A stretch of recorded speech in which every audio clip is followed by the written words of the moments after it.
Assalamualaikum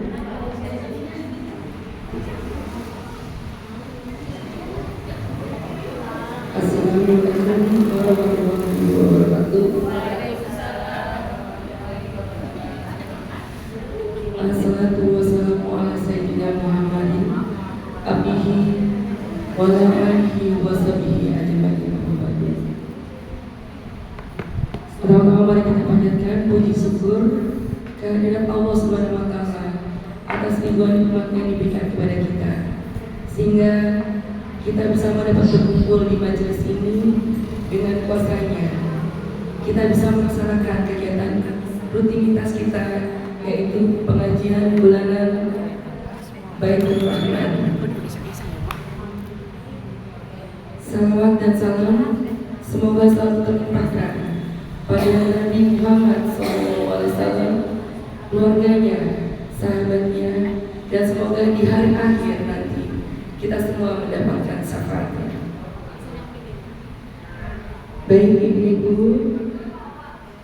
sebelum memulai acara kita hari ini, mohon izin untuk saya memandu kegiatan acara pengajian hari ini dari awal hingga akhir, dan saya akan membacakan mungkin susunan kegiatan pengajian kita bulan hari ini.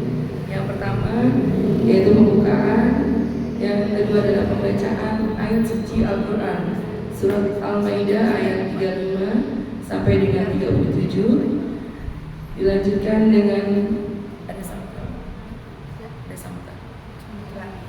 dilanjutkan langsung tausiah dan tanya jawab, dan lalu kita tutup dengan doa penutup dan pertama. Kita beranjak di acara yang pertama. Mungkin ibu-ibu, baik, kita akan pembacaan ayat suci Al-Quran yang akan dipimpin oleh Ibu Naila sebagai Korea dan Ibu Eyang sebagai sari tilawah. Pembacaan ayat suci Al-Quran surat Al-Maidah ayat 35 sampai dengan 37. Dipersilakan.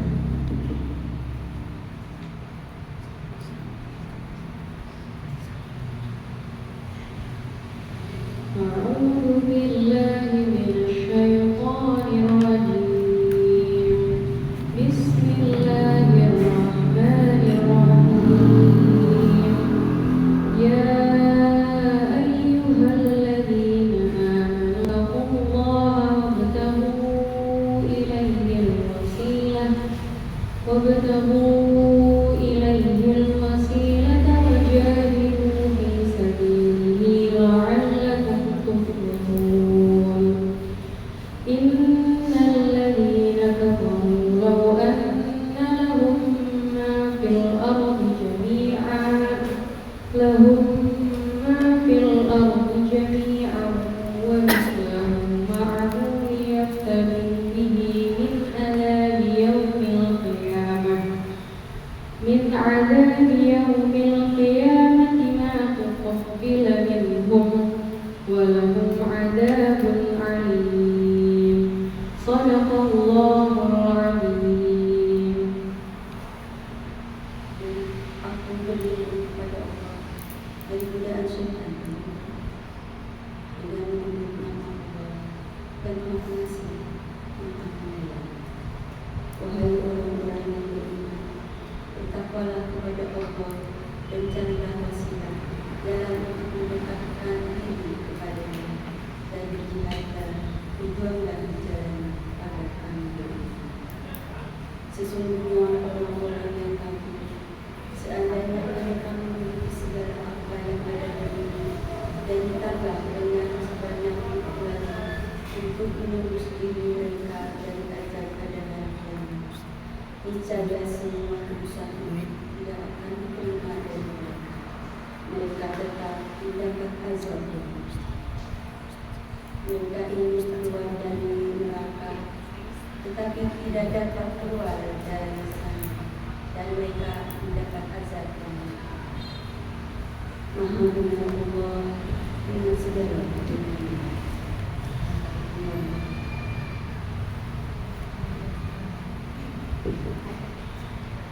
Terima kasih sudah mendengarkan melaksanakan pembacaan ayat suci Al-Quran.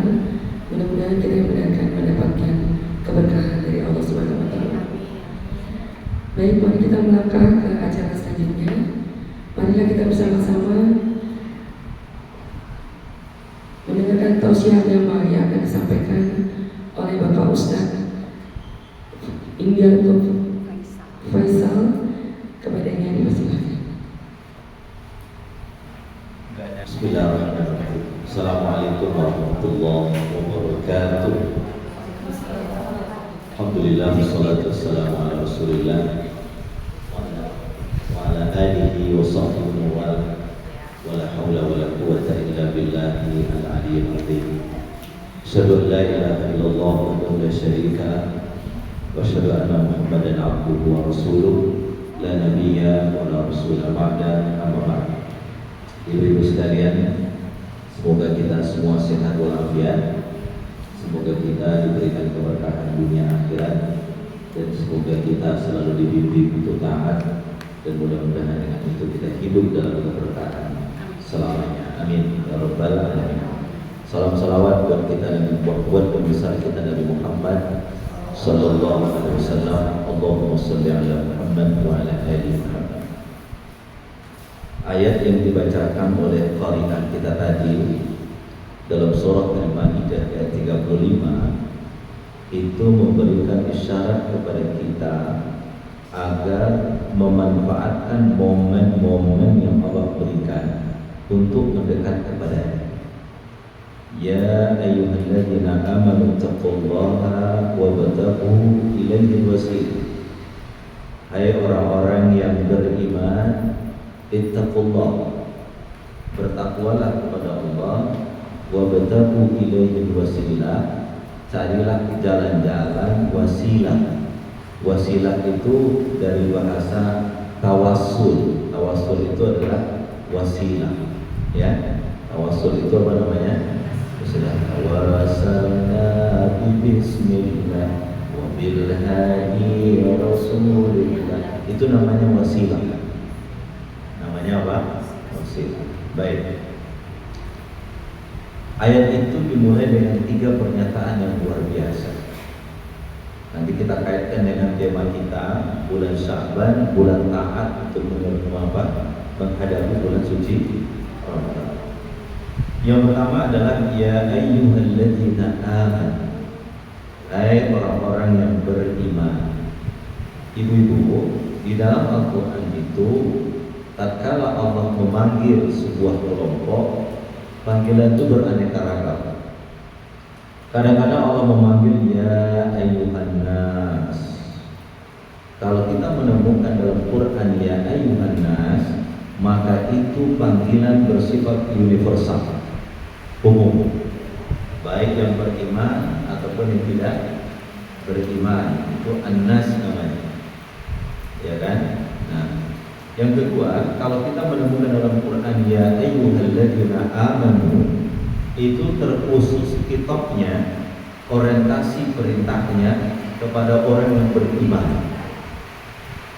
Makanya di dalam Al-Quran itu ibu sekalian, kalau kita menemukan ayat, ini kaidah tafsir ya, kalau kita menemukan ayat dimulai dengan ya ayyuhalladzina amanu, maka setelah ayat itu kemungkinan 2 saja.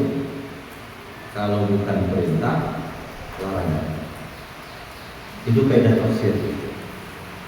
Kalau kita menemukan ayat ya ayyuhalladzina amanu, setelah ayat itu kalau bukan perintah, larangan. Ya ayyuhalladzina amanu kutiba 'alaikumus shiyam, perintah atau larangan? Perintah. Misalnya ayat yang melarang kita untuk berkunci. Ya ayyuhalladzina amanu ijtanibu katsiran minadh-dhann. Hai orang yang beriman, jauhilah berburuk sangka. Jadi kalau ada ayat dimulai dengan ya ayyuhalladzina amanu, maka setelah ayat itu apa? Kalau tidak perintah, larangan. Kenapa demikian? Kata Pak Quraisy bahwa Kenapa ayat perintah dan ayat larangan itu dimulai dengan ya ayyuhalladzina amanu? Karena hanya orang yang beriman sajalah yang mampu untuk melaksanakan perintah, dan hanya orang yang beriman sajalah yang mampu untuk menjauhi larangan. Itu kuncinya. Kalau dia tidak beriman, susah untuk melaksanakan perintah. Kalau dia tidak beriman, susah dia untuk menjauhi larangan. Sehingga kata perintah dan kata larangan itu dimulai dengan apa? Ya ayyuhalladzina amanu. Ya kan? Kenapa? Karena orang yang beriman itu percaya bahwa perintah itu datang dari siapa? Dari yang membuat syariat. Yang membuat syariat itu Allah. Allah itu hal-hal yang bersifat tidak kelihatan. Dia hanya mampu dilihat dengan iman. Dia mampu dilihat dengan apa? Iman. Nah, Bapak Ibu sekalian, saya kemarin diundang oleh UI ceramah di depan mahasiswa UI. Saya disampaikan minta untuk menjelaskan iman itu kayak gimana sih? Kalau saya menjelaskan iman itu, saya bilang beriman kepada Allah, beriman kepada Rasul, itu kadang-kadang gak masuk di pikiran dia. Gak masuk di pikiran dia. Maka untuk menjelaskan iman itu sebelum begini. Anda ini kan kuliah dari jauh. Ada yang dari Jakarta, ada yang dari luar Jakarta, dari Jawa Timur, Jawa Barat, ya, ada yang dari Papua, dari Maluku, dari Sulawesi. Lalu di akhir bulan Anda kehabisan bekal. Kosan habis, di dapur juga sudah mulai habis, uang kuliah harus dibayar, duit tak ada. Lalu saya bilang, di tengah kepikiran kondisi seperti itu, orang tua Anda WA, nah, Bapak sudah transfer 100 juta. Pertanyaan saya, Anda menerima WA itu bahagia atau tidak? Bahagia. Kenapa? Anda sudah lihat belum duit yang 100 juta itu? Belum lihat. Tapi mendapatkan kabar bahwa telah masuk ke rekening Anda 100 juta, Anda bahagia. Walaupun Anda belum lihat duit yang 100 juta itu. Kenapa Anda bahagia? Saya bilang dua alasan. Yang pertama, yang memberitahu itu adalah bapakmu yang tidak mungkin berbohong.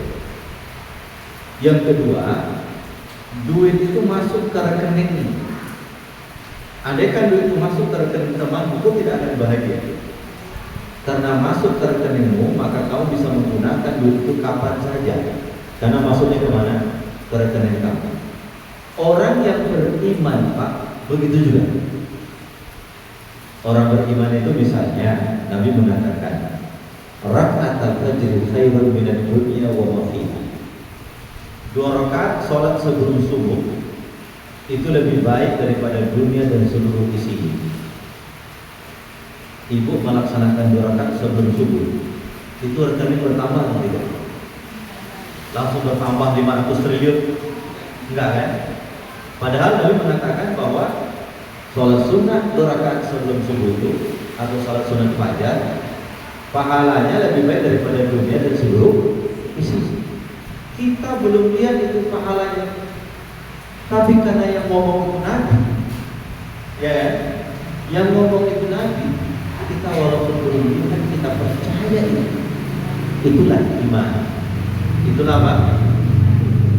Makanya di dalam hal perintah dan larangan tidak mungkin orang melaksanakan perintah dan tidak mungkin orang menjauhi larangan kecuali dalam dirinya ada iman.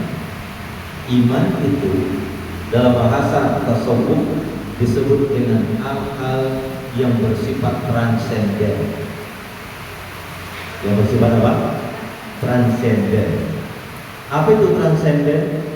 Hal transenden itu artinya bahwa kita memahami dan mempercayai yang belum kita lihat. Transenden. Uwin bilang sama saya, Ustaz yang ini berikan, yang mudah-mudah dipakai. Ini insya Allah yang mudah-mudah dipakai. Tadi saya bilang apa? Iman itu adalah hal yang bersifat apa? Transenden. Transenden itu adalah mempercayai yang di luar dirinya, itu transenden. Kita belum melihat Allah, tapi kita percaya kepada Allah. Iya kan ya? Itu namanya apa? Transenden. Bapak Ibu mau masuk surga nggak? Mau masuk surga? Sudah pernah dari sana? Belum. Sudah pernah lihat surga? Kok mau? Karena ada janjinya. Iya kan? Ada janjinya. Janji itu kan tidak bisa dipercaya kecuali oleh siapa? Iman. Nah, jelas ya? Iman. Kita disampaikan bahwa kalau Anda taat, Anda masuk surga. Anda maksiat, Anda masuk neraka. Itu kan surga neraka itu cerita, belum kelihatan, betul kan? Belum kan? Nah makanya supaya kita termotivasi untuk masuk surga dan kita termotivasi untuk jauh dari neraka, babnya satu-satunya adalah iman.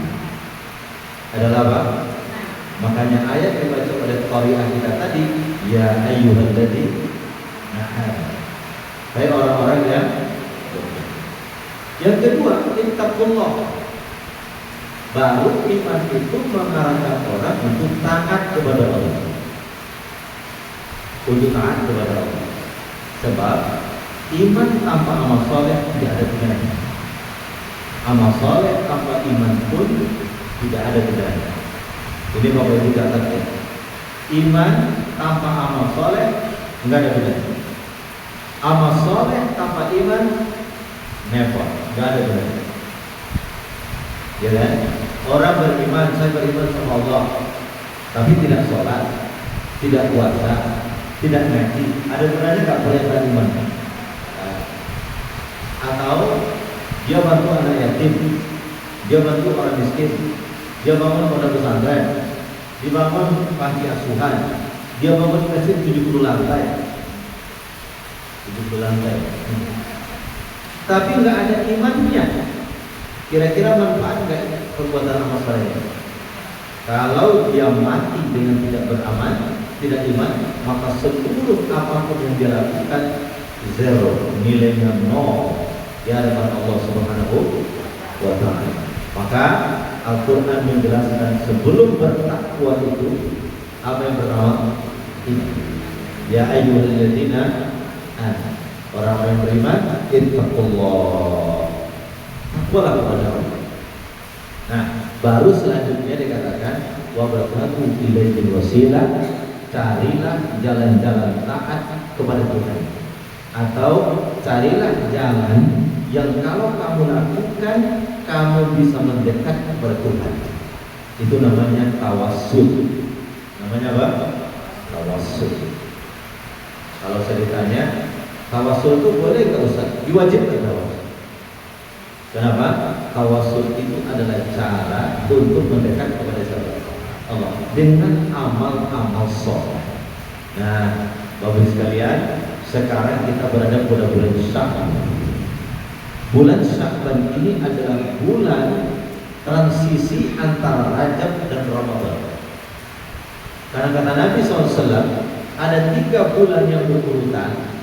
2 bulan yang kedua ini itu sangat diminati oleh manusia.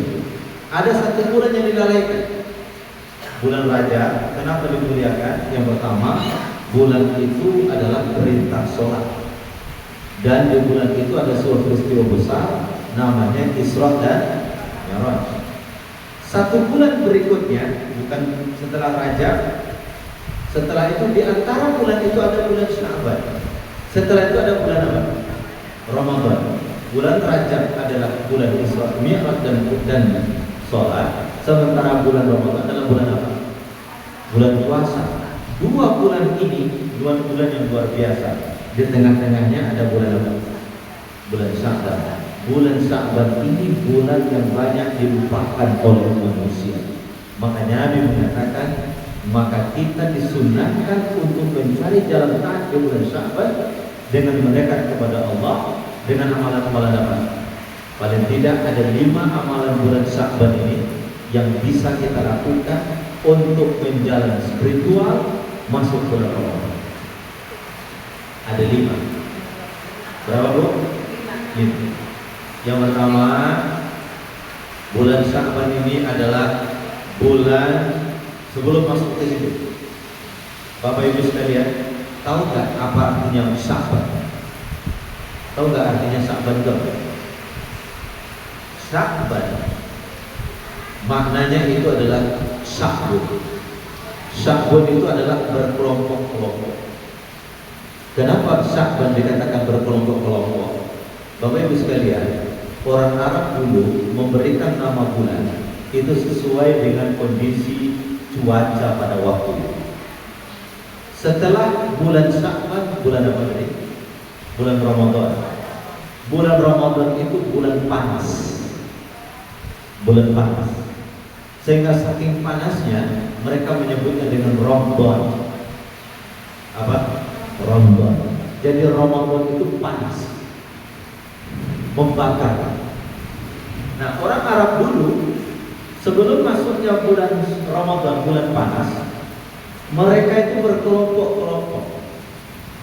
Apa yang mereka lakukan berkelompok-kelompok itu? Mereka berkelompok-kelompok untuk mencari air. Mencari air, persiapan untuk menghadapi bulan apa? Bulan Ramadan yang panas itu. Sehingga mereka berkelompok-kelompok itu disebut dengan Sya'bun. Disebut dengan apa? Sya'bun. Saking berkelompoknya mereka disebut dengan Sya'ban. Jelas ya? Apa itu Sya'ban? Sya'ban itu artinya berkelompok. Untuk apa mereka berkelompok-kelompok? Mereka berkelompok-kelompok mencari air karena setelah ini akan datang musim apa? Musim Ramadan. Musim Ramadan. Ramadan itu panas, sehingga disebut dengan Ramadan, bulan panas. Jadi ibu-ibu yang mau pergi umroh bulan Ramadan siap-siap untuk panas. Walaupun sekarang ini masih dingin, nanti 1 bulan kemudian itu tanah Makkah sudah mulai panas. Kenapa? Cuaca di bulan Ramadan itu sangat panas, sehingga orang Arab tatkala memberikan bulan panas mereka menyebutnya dengan apa? Ramadan.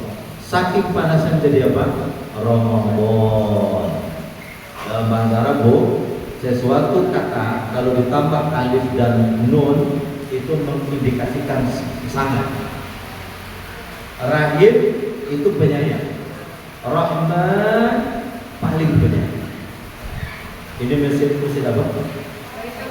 Baitur Rahman, rumahnya orang-orang yang paling penyayang. Yang paling penyayang itu siapa? Allah, ya kan? Ya kan? Rumahnya orang yang paling penyayang. Jadi Sya'ban itu artinya berkelompok-kelompok untuk mencari apa tadi? Air. Untuk apa? Menghadapi bulan yang panas, yaitu bulan apa? Bulan Ramadan. Saking panasnya mereka membagi-bagi kelompok. Baik, kelompok A tolong cari air di sana, kelompok B cari air di sana, kelompok C cari air di sana. Karena kita akan menghadapi bulan yang panas Ramadan. Kelompok-kelompok itu disebut dengan apa? Sya'ban. Disebut dengan apa? Sya'ban. Nah, terkait dengan agama kita ini, kenapa Sya'ban itu dijadikan sebagai bulan untuk menghadapi bulan yang panas? Yang dimaksud bulan panas itu adalah Ramadan dalam konteks umat Islam adalah api yang membakar. Membakar apa? Membakar dosa-dosa kita, membakar ego-ego kita, membakar segala kesalahan kita, dan membakar segala keburukan kita, sehingga nanti kalau kita keluar dari Ramadan menjadi aidin wal izin. Jadi kalau orang selesai Ramadan bilangnya apa? Minal aidin wal izin, kembali kepada kesucian. Nah, Bapak Ibu sekalian, kalau saya boleh membawa dari kacamata spiritual, air itu Bapak Ibu sekalian dalam kajian-kajian sufi itu adalah mata air, mata semacam zat yang digunakan untuk menggambarkan bagaimana memberikan ketenangan. Itu air. Air itu dibutuhkan oleh siapa saja, betul nggak? Orang nggak ada yang tidak butuh air. Semua orang pasti butuh air. Kalau nasi, tidak semua orang. Ada artis yang sudah diet selama 30 tahun tidak makan nasi. Saya di sini banyak juga ibu-ibu yang diet tidak makan nasi. tidak makan nasi 3 hari puasa, ya. Nah, lalu sekarang air disebut air kenapa? Karena air itu adalah sumber rezeki. Ini air sumber rezeki kan? Ya kan? Makanya Ramadan itu bulan panas untuk membakar dosa-dosa kita. Bulan Sya'ban adalah bulan persiapan spiritual untuk menghadapi bulan Ramadan. Makanya di dalam bulan Sya'ban ini ada 5 amalan yang bisa kita lakukan. Yang pertama adalah saum. Apa Bu? Saum. Apa itu saum? Puasa. Apa bedanya antara saum dengan siam?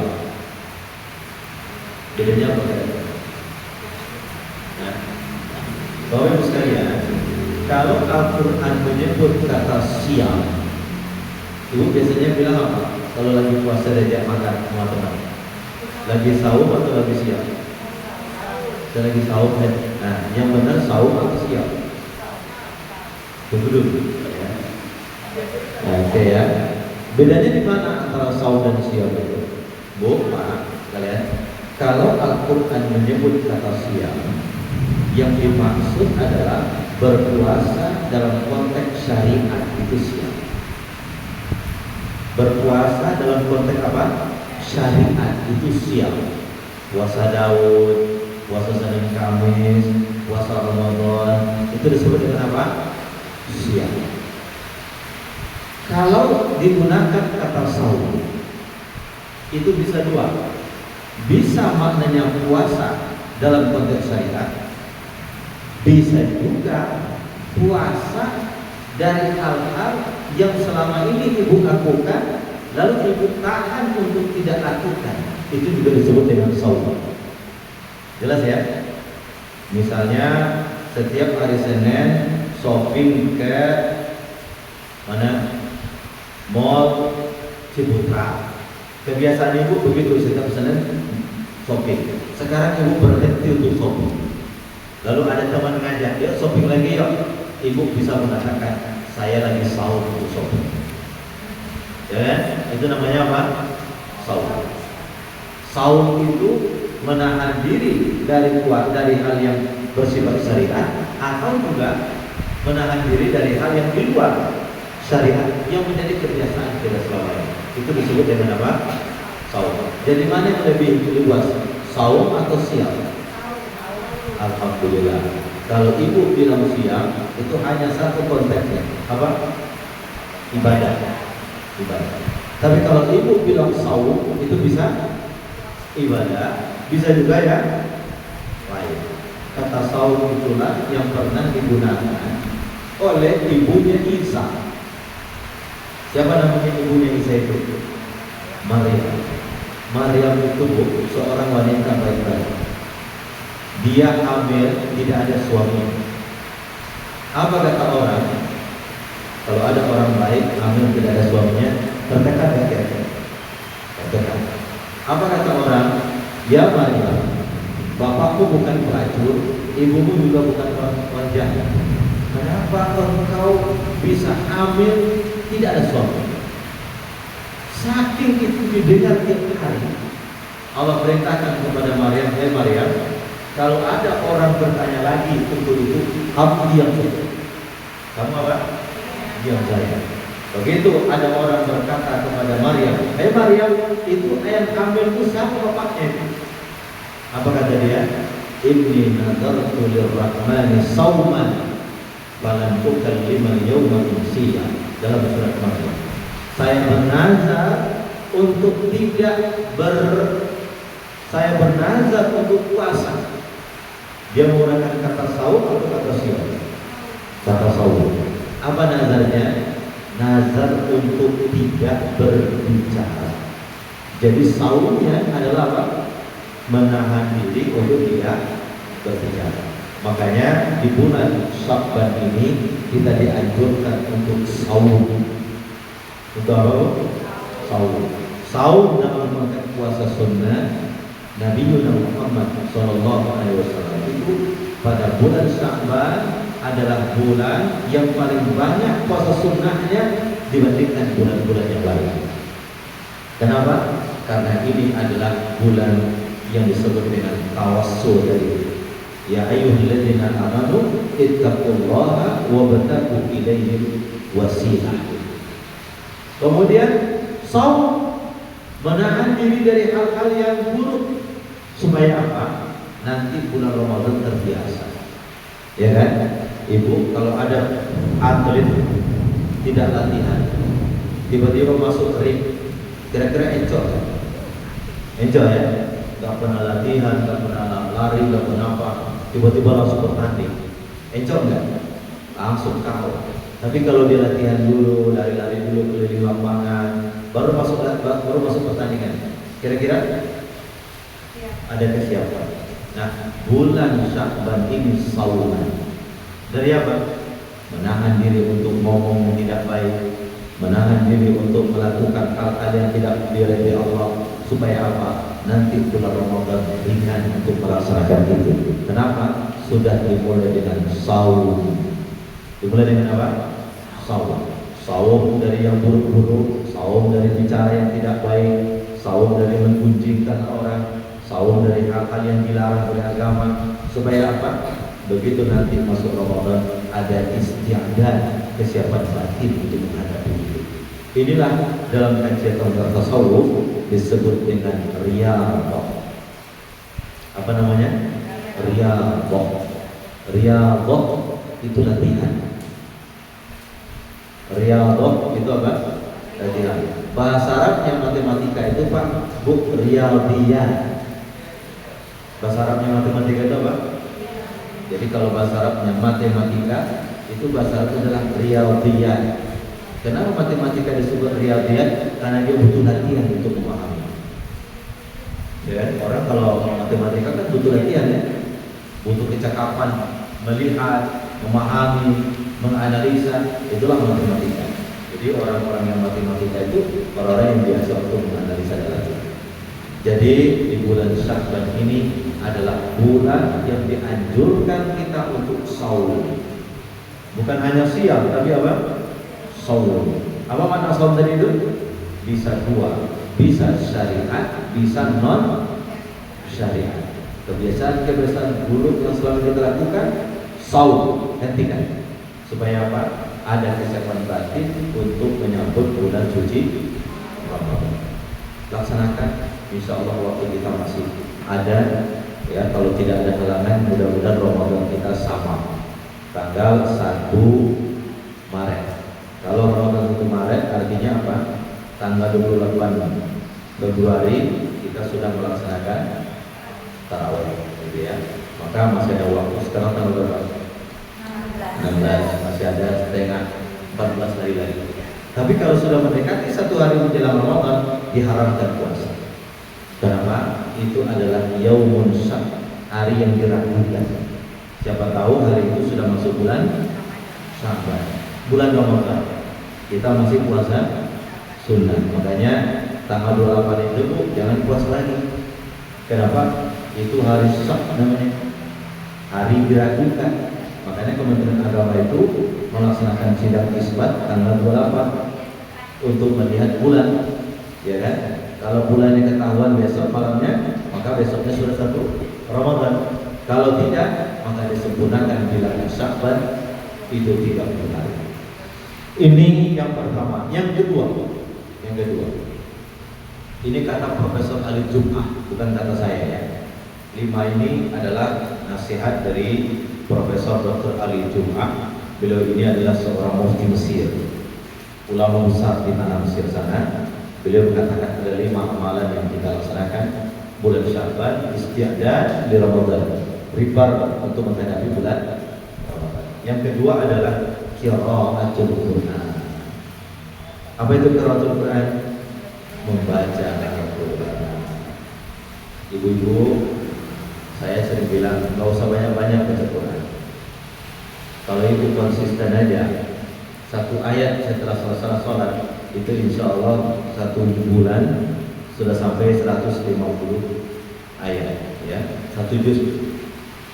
Selesai subuh, Bismillahirrahmanirrahim, Alif Lam Mim, Shadaqallahu. Contohnya ya. Nanti zuhur lanjut lagi, Bismillahirrahmanirrahim. Dzalikal kitabul la raiba fihi hudan lil sadaqallahul azim. Ya, kalau dapat satu ayat pendek, kalau dapat satu ayat panjang, satu ayat juga panjang kan? Ya, kalau 5 ayat saja dalam satu hari, berarti kita 1 bulan berapa ayat? Ya, kalau itu mungkin ada waktu senggang ya, paling 100 ayat sudah dapat 1 juz, 1 juz setengah juz ya. Maka bulan Sya'ban ini kata para ulama adalah Syahrul Qur'an, yaitu bulannya para pembaca Al-Quran. Dulu di tanah Damaskus di Syam, kalau datang bulan Sya'ban mereka membuat halaqah. Halaqah apa? Halaqah itu tadarrusan Al-Quran. Jadi tadarus Quran itu bukan hanya bulan Ramadan, tapi 1 bulan sebelumnya sudah mulai tadarrusan. Ya kan? Itu kan lucu ya. Kalau Ramadan datang kejar one day, bukan one day one juz, one day 4 juz. 1 hari 4 juz.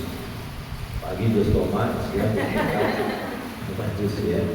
Ya, selesai Ramadan jangankan mau 1 juz, ya 1 halaman pun susah. Tapi kalau itu adik Fedora insya Allah ya. Di sini kan dia punya program one day setengah juz ya. One day 1 juz 1 hari, itu luar biasa.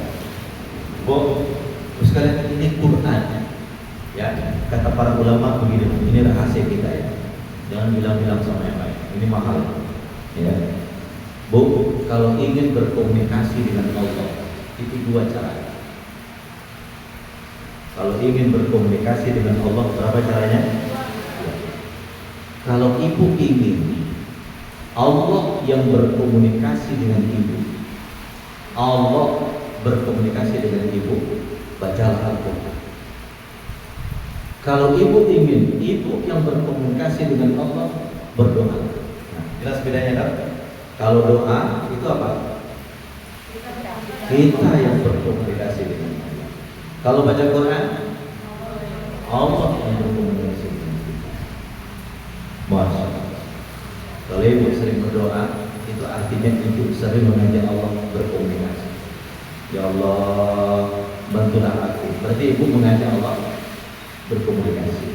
Ya Allah, berat betul beban hidupku. Berarti ibu mengajak Allah berkomunikasi.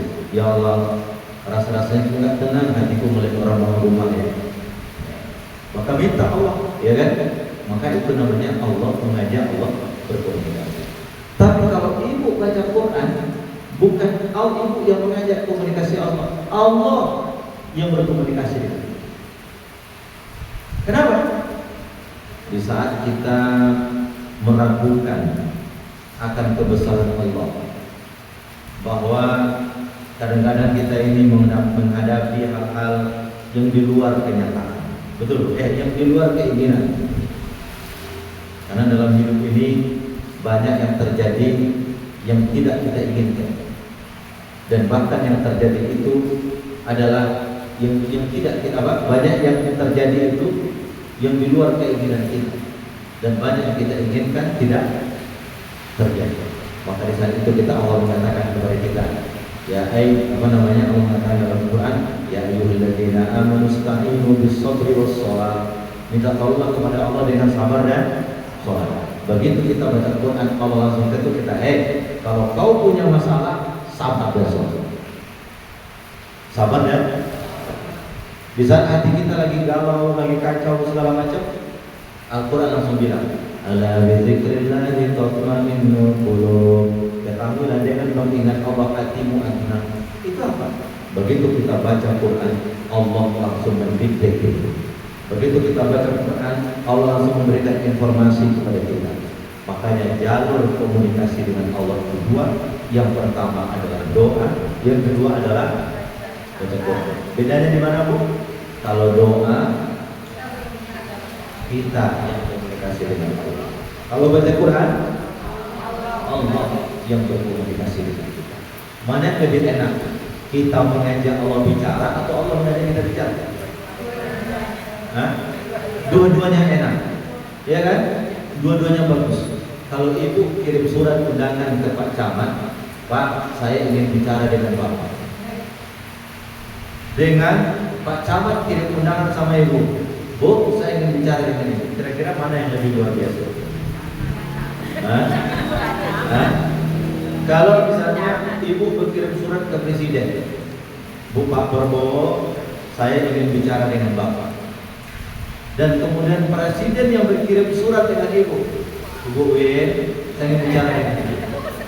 Kira-kira yang mana yang lebih terhormat?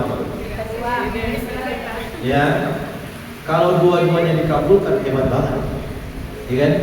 Tapi yang paling mudah itu adalah kalau ingin terhormat luar biasa, Allah yang langsung bicara. Dengan cara apa?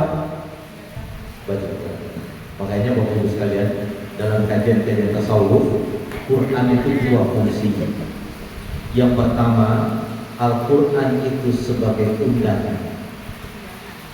Yang kedua, Al-Quran itu sebagai tiket. Quran sebagai apa? Undangan. Yang kedua, Quran sebagai tiket. Al-Quran sebagai undangan apa maksudnya? Al-Quran mengundang kita untuk kembali kepada Allah. Kenapa? Karena Quran itu kan perkataan Allah. Di saat kita membaca perkataan Allah, itu Allah sedang mengundang kita. Ya, Quran sebagai undangan. Yang kedua, Quran sebagai tiket. Artinya apa? Kalau ibu baca Quran, ibu dapat tiket untuk berjumpa dengan Allah. Luar biasa. Ya, ibu dapat tiket untuk berjumpa dengan siapa? Allah. Makanya orang yang rajin baca Quran itu nanti di akhirat itu derajatnya tinggi, setinggi dan sebanyak ayat yang dia baca. Semakin banyak ayat yang dia baca, semakin tinggi maqamnya di hadapan Allah Subhanahu wa taala. Makanya para hafizul Quran, para penghafal Quran itu diberikan mahkota oleh Allah di kepala orang tuanya. Bukan hanya dia, tapi orang tuanya diberikan mahkota oleh Allah. Kenapa? Karena setiap hari Allah berbicara dengan orang. Makanya oleh karena itu ibu sekalian, orang yang rajin baca Quran, insya Allah itu tidak stroke. Orang yang rajin baca Quran, insya Allah tidak pikun. Kenapa? Ada riset menunjukkan setiap ayat Quran yang kita baca itu membuka pembuluh-pembuluh saraf yang tertutup di kepala kita. Setiap, makanya baca Quran itu jangan bergumam, ya, tapi harus dikeluarkan. A'udzubillahi minasyaitonirrajim. Setiap huruf yang keluar mencerdaskan otak, membuka pembuluh-pembuluh saraf. Saya buktikan. Saya punya santri di pondok pesantren di Bogor. Dia dari pesantren yang tidak pernah belajar matematika. Dia tidak dari pesantren yang tidak pernah belajar matematika, belajar kimia, belajar bahasa Inggris. Yang dia lakukan adalah menghafal Quran selama ini. Akhirnya tamat SMP, hafal Quran 3 juz. Masuk ke sekolah kami di Bogor. Sekolah kami itu sekolah internasional. Sekolah internasional artinya apa? Bahasa Inggrisnya harus jago, matematikanya harus hebat, kimianya harus hebat. Yang namanya juga sekolahnya algebra itu dari kata aljabar, ahli matematika. Saya waktu menerima dia sebagai santri beasiswa. Saya berpikirnya panjang untuk menerima dia. Saya bilang, ini anak bisa nggak ya ikut nanti matematika? Anak ini bisa nggak ya ikut bahasa Inggris? Karena selama ini dia tidak pernah belajar matematika. Selama SMP 3 tahun dia adalah Quran. Apa Quran 30? Bismillah, kita istikharah, terima anak ini sebagai santri beasiswa. Apa yang terjadi, Bu? 1 bulan, 2 bulan, 3 bulan anak ini memang ketinggalan jauh matematika. Karena memang selama ini tidak belajar matematika. Semester 1 nilai matematikanya itu amat rendah dibandingkan dengan anak-anak yang lain. Tapi ajaib, di semester 2 kelas 1 nilai matematikanya itu lebih tinggi dari anak-anak jago dari SMP 10. Ya, saya bilang sadaqallah, Allah Maha benar. Ternyata orang yang selalu membaca Quran otaknya tajam. Kenapa? Ini ada undangan dari Allah. Jadi ibu yang sering baca Quran itu apa? Diundang oleh siapa? Allah. Kenapa diundang oleh Allah? Karena Quran itu adalah perkataan siapa? Kalam Allah. Quran itu adalah kalam Allah. Maka bulan Sya'ban ini adalah bulan di mana kita selalu berusaha untuk membaca Quran supaya kita selalu diundang oleh Allah. Dan insya Allah bulan Sya'ban kita baca Quran terus untuk mendapatkan tiket masuk surganya Allah Subhanahu wa ta'ala. Karena Quran fungsinya dua tadi ya, sebagai undangan dan sebagai tiket. Nah, itu yang kedua. Yang ketiga, pertama tadi apa? Saum atau siam? Saum. Kenapa kok saum? Karena kita diminta bukan hanya puasa dari terbit fajar sampai terbenam matahari, tapi kita juga diminta untuk menahan diri dari hal-hal buruk yang selama ini kita lakukan. Yang kedua, qiraatul Quran. Ada dua jalur komunikasi dengan Allah. Kalau kita ingin bicara dengan Allah, maka berdoa. Kalau kita ingin Allah yang berbicara dengan kita, maka bacalah Al-Quran. Ini bisa Ibu sampaikan kepada anak Ibu. Nah, kalau kamu ingin bicara dengan Allah, berdoa. Tapi kalau kamu ingin Allah yang berbicara dengan kamu, maka bacalah Al-Quran. Yang ketiga, bulan Sya'ban ini adalah bulan zikir. Bulan apa, Bu? Bulan zikir. Zikir-zikir kita berbanyak di bulan Sya'ban ini. Salah satu zikir yang diperbanyak itu adalah Allahumma anta rabbi la ilaha illa anta astaghfiruka wa atubu ilaik. Ayo sama-sama. Allahumma anta rabbi la ilaha illa anta astaghfiruka wa atubu ilaik. La ilaha illa anta, tidak ada Tuhan yang berada sebab kecuali Engkau. Astaghfiruka, aku minta ampun kepadamu ya Allah. Wa atubu ilaik, dan aku bertobat kepadamu. Zikir mana saja silakan. Baca subhanallah walhamdulillah la ilaha illallah wallahu akbar la ilaha illallah la ilaha illallah dan lain sebagainya. Memperbanyak kalimat-kalimat hasbunallah wa ni'mal wakil, ni'mal maula wa ni'mal nasir, la haula wa la quwwata illa billahil aliyyil azim. Memperbanyak kalimat astaghfirullahal azim, la ilaha illa anta subhanaka inna kunna minadh dhalimin, la ilaha illa anta subhanaka inni kuntu minadh dhalimin, la ilaha illa anta subhanaka inni kuntu minadh dhalimin, la ilaha illa anta subhanaka inni kuntu minadh dhalimin. Ini doa Nabi siapa? Ini doa seorang Nabi. Ayo, siapa Nabi? Nabi Yunus. Nabi Yunus dalam perut ikan, dalam 3 kegelapan. Yang pertama gelapnya perut ikan, yang kedua gelapnya lautan, yang ketiga gelapnya malam. Jadi Nabi Yunus itu berada dalam 3 kegelapan. Gelapnya perut, yang kedua gelapnya laut, yang ketiga gelapnya malam. Itu diselamatkan dengan doa la ilaha illa anta subhanaka inni kuntu minadh dhalimin. Kata Al-Quran, kalaulah Yunus tidak berdoa dengan doa ini, maka dia akan tinggal dalam perut ikan selamat. Jadi kalau sudah gelap hidup ini, sering-seringlah berdoa la ilaha illa anta subhanaka inni kuntu minadh dhalimin. Nabi Yunus dalam 3 kegelapan, gelapnya malam, gelapnya perut ikan, gelapnya lautan, itu dikeluarkan oleh Allah dengan doa la ilaha illa anta subhanaka inni kuntu minadh dhalimin. La ilaha illa anta, tidak ada Tuhan selain Engkau ya Allah yang berhak sembah. La ilaha illa anta subhanaka, maha sucilah Engkau ya Allah. Inni kuntu minadh dhalimin, sesungguhnya aku ini hamba yang banyak dosa. Akui bisa kita banyak dosa.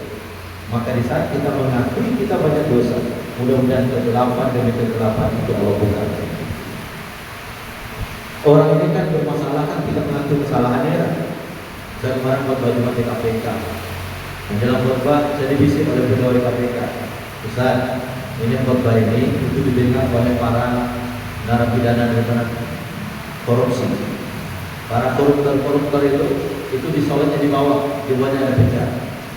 Dia bilang oleh mereka itu Ustaz kenapa ya? Merasa tidak pernah bersalah. Ya kan? Dia merasa tidak pernah bersalah. Makanya kepada Allah Subhanahu wa taala kita mesti merasa bersalah. Doanya apa? Subhanaka inni kuntu minal zalimin. Nabi Yunus diselamatkan dengan 3 kegelapan ini. Mudah-mudahan dengan doa ini, kegelapan demi kegelapan, kesuraman demi kesuraman, masalah demi masalah, buntu demi kebuntuan, mudah-mudahan diurai oleh Allah Subhanahu wa taala sebagaimana terurainya Nabi Yunus keluar dari perutikan dalam keadaan selamat. Dan doa itu berbanyak dibaca di bulan Syawal. La ilaha illa anta subhanaka inni kuntu minadh dhalimin. Hanya bulan Sya'ban Ustaz? Enggak. Di bulan lain pun. Kenapa kita berbanyak di bulan Sya'ban? Tema kita sekarang kan bicara tentang Sya'ban, persiapan spiritual menjelang bulan Ramadan. Karena ayatnya ibtaghuu ilaihil wasilah. Carilah jalan ketaatan menuju Allah dengan amal-amal soleh yang kita lakukan sebagai latihan menjelang bulan Ramadan. 3. Yang pertama tadi saum, yang kedua adalah qiraatul Quran, yang ketiga apa? Dzikir. Yang keempat adalah taubat. Apa Bu? Taubat. Dulu di kampung saya Sumatera Barat itu menjelang ini tradisi ya, dan ini tidak disyariatkan. Ibu tahu ya orang Sumatera Barat? Di kampung kami itu dulu namanya itu mandi balimau. Ya, mandi balimau. Saya dulu sekolah di Padang Panjang. Terus kalau mau pulang puasa, jelang puasa, itu kampung saya di Painan. Dari Padang Panjang itu naik ke Kota Padang. Dari Padang sampai ke Painan itu banyak sungai dengan jalan. Sepanjang jalan ke Painan itu sungai banyak. Kalau saya pulang 2 hari menjelang puasa itu penuh sungai-sungai. Kenapa? Orang bawa limau, kemudian diusap kepalanya, disampuin, mandi bersih-bersih dengan tradisi balimau. Tradisi balimau ini itu kata mereka adalah mandi tobat. Mandi apa? Mandi tobat. Makanya saya ditanya, Ustaz, itu beberapa kali saya dulu pulang kampung, Ustaz, itu mandi balimau itu disyariatkan atau tidak? Saya bilang tidak disyariatkan. Yang disyariatkan tobat. Yang ada memang ada mandi tobat. Apa Bu? Mandi tobat. Tapi kalau balimau sambil mandi tobat ada apa-apa, ya kan? Tapi masalahnya balimau itu bersama-sama Bu di dekat di tepian ya laki-laki perempuan campur balimau sama-sama, dan ini kadang-kadang dijadikan momen anak-anak gadis dan anak muda sambil berjalan. Iya kan? Kenapa Ustaz? Apa ngelamat dulu waktu masih kecil? Dulu waktu masih kecil itu begitu. Ya, orang ajak pergi balimau, nanti janjian dia dengan pacarnya, ya kan?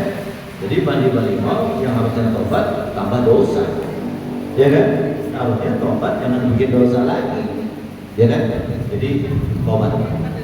Tobat itu artinya kembali kepada Allah Subhanahu wa taala dengan apa? Dengan meninggalkan perbuatan yang buruk selama ini.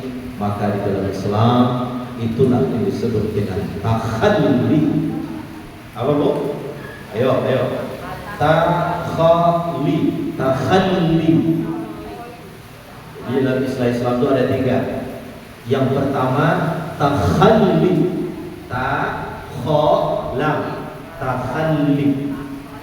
Takhalli itu artinya mencabut sifat-sifat buruk. Itu namanya takhalli. Apa namanya? Apa? Takhalli. Kalau pakai kha itu artinya mencabut sifat-sifat buruk, tobat. Nah, setelah takhalli itu ada yang kedua, tahalli.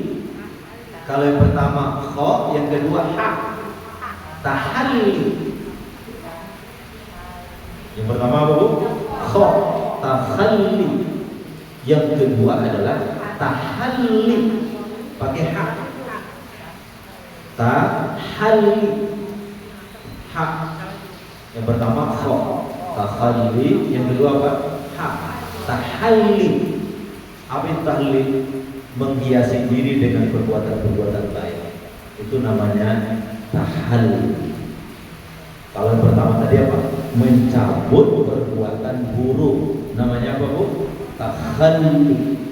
Memasukkan perbuatan baik namanya tahalli. Tahalli. Nanti yang ketiga muncul tajalli. Yang pertama kha, yang kedua ha, yang ketiga ja.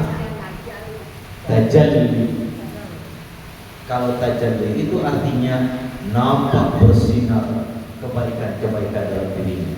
Itu namanya tajalli. Namanya apa Bu? Orang kalau sudah membuang sifat buruk, ya kan, memasukkan sifat baik, yang muncul apa? Tajalli. Bicaranya jadi baik, ya, hidupnya jadi sopan, semuanya jadi indah. Kenapa? Sudah tajalli. Tajalli. Jadi berapa Bu? Prosesnya 3. Takhalli, tahalli, tajalli. Yuk sama-sama. Takhalli, tahalli, tajalli. Takhalli itu apa? Membuang. Kalau tahalli, memasukkan sifat baik. Kalau tajalli, nampak bersinar kebaikan pada diri orang. Orang yang tobat begitu. Sifat buruk dikeluari, sifat baik dia masuki. Setelah itu pribadian dia bersinar. Yang selama ini kotor bicaranya tiba-tiba santun. Yang selama ini jahat baik. Nah kalau sudah baik, maka yang adalah sinar-sinar cahaya-cahaya yang Allah berikan kepada kita. Terakhir, pertama tadi yang kedua bahasa Arab dong, jangan kedengeran. Saumun. Yang kedua apa? Qiraatul Quran. Yang ketiga az-zikru, zikir. Yang keempat at-taubatu. Jangan bahasa Indonesia ya, bahasa Arab ya. As-saumu, qiraatul Quran, az-zikru, at-taubatu. Taubat itu 3. Takhalli, tahalli, tajalli. Yang terakhir itu adalah as-sadaqah. Sedekah. Sedekah itu memperbanyak sedekah. Ya, sedekah. Bahasa Arabnya apa Bu? Sedekah. Jadi kalau ditanya oleh nanti di rumah apa pengajian sore ini, perbanyak sedekah. Apa tujuannya? Untuk supaya kita ini terbiasa memberi. Terbiasa apa? Memberi. Nabi Muhammad Sallallahu Alaihi Wasallam di bulan Ramadan beliau memperbanyak sedekah. Dan bulan sedekah itu dimulai dari bulan Rajab dan bulan Sya'ban. Jadi perbanyak sedekah. Apa yang bisa disedekahi, paling tidak senyum itu adalah sedekah. Kenapa senyum terus Bu? Sedekah. Ya, apa Bu? Sedekah. Yang lain, lebih banyak Ustaz, tapi senyum yang gratis, sedekah. Ya, sedekah. Maka oleh karena itu mudah-mudahan 5 jalan ini jalan kita untuk mendekat kepada Allah Subhanahu Wa Taala di bulan Sya'ban sesuai dengan judul kita, menggembleng spiritual kita untuk menghadapi bulan Ramadan. Baik, ada pertanyaan di sini? Silakan. Jadi apa Bu? Ada 5 yang kita pelajari hari ini apa saja coba? Dapat hadiah dari Bu Wiwin nanti dia bisa menjelaskan kembali. Ya, tadi suruh bahasa Arab kan Ustaz ya Ustaz ya. Ya, yang pertama apa itu? Asal. Yang kedua, Qiraatul Quran. Yang ketiga, Azikru. Yang keempat, At-Tobatu. Yang kelima, Sedekah. Berarti Lulus. bisa lulus ya Ustaz ya? Alhamdulillah. Belum ada yang penasaran ini terkait ini? Hah? Nah, ini ada pertanyaan kan? Oke. Bagus. Baik. Ya, bagus. Silakan, Ustaz. Ya. Nah, dengan adanya 5 ini, maka iman kita akan semakin kuat. Dengan kekuatan itu terpancar nilai-nilai spiritual. Spiritual itu kan keyakinan mendalam terhadap Tuhan yang mendorong kita untuk menjadikan kebaikan, itu namanya spiritual. Namanya apa? Spiritual. Jadi spiritual itu berbeda dengan ada dua, ada religiusitas, ada spiritualitas. Ya. Religius itu beragama, sementara spiritual itu adalah pendalaman dan penghayatan terhadap agama. Itu namanya apa? Spiritual. Makanya orang yang rajin melaksanakan ketaatan kepada Allah, itu nilai-nilai spiritualnya akan tinggi dan taatnya luar biasa. Nah, di situ maksudnya. Nah, itu maksudnya. Ya, saya lupa mengaitkan ke sana tadi. Terima kasih Ibu Ketua. Ini Ibu Ketua ya, channelnya cukup tinggi saya. Jadi dengan melaksanakan yang 5 ini, nilai spiritual kita akan semakin tinggi. Dengan itu kita mendekat kepada Allah Subhanahu wa Ta'ala. Barangkali itu ya. Mari kita berdoa kepada Allah Subhanahu wa Ta'ala. Mudah-mudahan Allah memberikan keberkahan untuk kita semuanya dan Allah hidupkan kita dalam iman. Al-Fatihah. Bismillahirrahmanirrahim. Alhamdulillahirabbil alamin. Hamdan na'iman hamdan syakirin. Hamdan wafi ni'amahu wa kabil mazidah. Ya Rabbana alhamdu kama yanbaghi li jalali wajhikal karim wa 'azim sultanik. Ya Allah, berkahi hidup kami ya Allah. Berkahi kami pada bulan Sya'ban dan jumpakan kami dengan bulan Ramadan. Bukakan kepada kami ya Allah pintu-pintu keberkahan dunia akhirat. Jadikan kami semua adalah hamba-hamba-Mu yang selalu mendekat kepadamu dengan nilai-nilai spiritualitas ya Allah, sehingga apapun yang Engkau berikan kepada kami menjadi jalan untuk masuk dalam surga-Mu ya Allah. Nikmat menjadi jalan syukur bagi kami ya Allah, dan musibah menjadi jalan sabar bagi kami ya Allah, sehingga dengan demikian kami terbiasa menempuh jalan-jalan itu untuk mendapatkan kedekatan ke surga nanti ya Allah. Allahumma ahyina bil iman, hidupkan kami dalam iman. Tawaffana muslimin, wafatkan kami dalam Islam, wa alhiqna bis shalihin. Jadikan kami berkumpul dengan orang-orang saleh di dunia dan berkumpul dengan orang-orang saleh di akhirat. Rabbana atina fid dunya hasanah wa fil akhirati hasanah wa qina adzabannar. Walhamdulillahi rabbil alamin.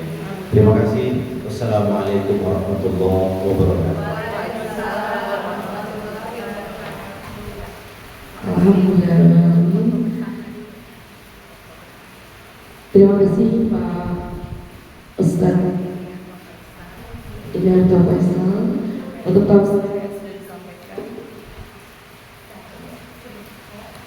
tausiah yang sudah disampaikan. Alhamdulillah sangat menyentuh hati dan insya Allah bisa kita amalkan, khususnya nanti di bulan Sya'ban ini ya Ibu ya. Ternyata bulan Sya'ban ini sudah berbanyak saum kita.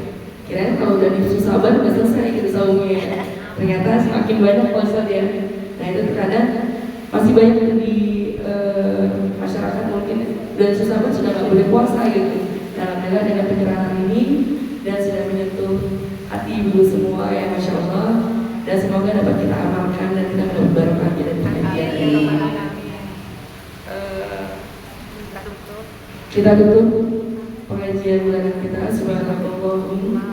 Subhanallah rabbi wa bihamdika la ilaha illa anta astaghfirullah wa atubu ilaik.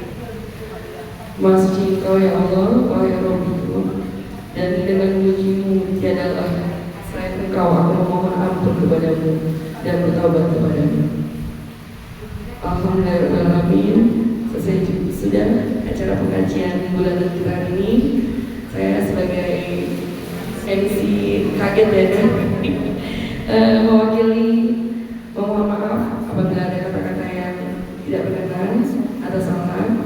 Mohon dibukakan kepada maaf sebesar-besarnya.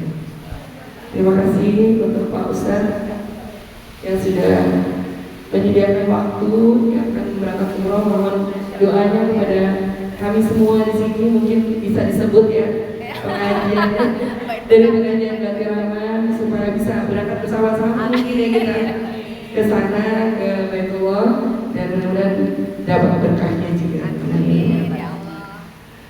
Terima kasih kehadiran ibu-ibu. Sebelum kita tutup mungkin kita foto bersama dulu dan semoga kita semua dalam keadaan sehat dan bisa berjumpa di pengajian berikutnya setelah Lebaran ya, setelah Lebaran.